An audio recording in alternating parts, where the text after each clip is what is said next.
તો હેલો મિત્રો, તો આજે આપણે વાડી આવ્યા છીએ કેમ કે આ આંબાલાલ કાકાએ વરસાદની ફૂલ આગાહી દીધી છે. તો આ કેરીઓ વેણવા આવ્યા છે. મોટી મોટી કેરીઓ થઈ ગઈ છે. જો આગળ ગોતો ખાઈ જાય. જો આપણે વેણતા જ નથી આવડતું, પણ આપણે કેરી વેણતા હજી બહુ ઊંચી ઊંચી કેરી છે. આ કેરીની વેરાયટી છે લંગડો કલમ. લંગડા કેરી છે. આ નીકળતી નથી, ખીલવાતી નથી કેરી. હા જો આવી. તો આપણે તમને કેરીની વેરાયટી દેખાડી કેવી છે. જો આ હોય લંગડા કલમની કેરી. જો બહુ મસ્તની હોય. આ બીજી છે, આ નાની છે થોડીક. તો આપણે હવે આ બધા આંબામાંથી કેરી ઉતારવાની. આ બધા આંબા છે ને, આ બધા આંબામાંથી આપણે કેરી વેડવાની છે. એટલે જલ્દી જલ્દી વેડી નાખીએ ને કરા આંબાલાલ કાકાએ આગળ જલ્દી જલ્દી વેડીએ આપણે. હું એક આંબો તો હવે ખાલી થવા આવી ગયો છે.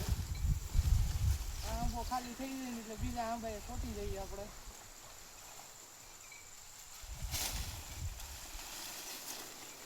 કેરી હોતા ને મોટી મોટી બહુ આવે છે. જો આ આવડી મોટી મોટી કેરી, હાથ જેવડી કેરી છે મોટી.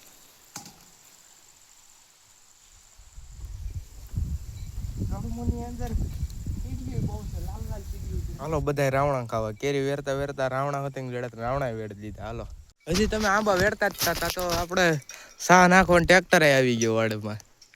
બધું હારો હાર થયું છે વાડીની અંદર. જો આની અંદર છે આંબામાં ઘણી ખરી કેરી વેડી લીધી છે.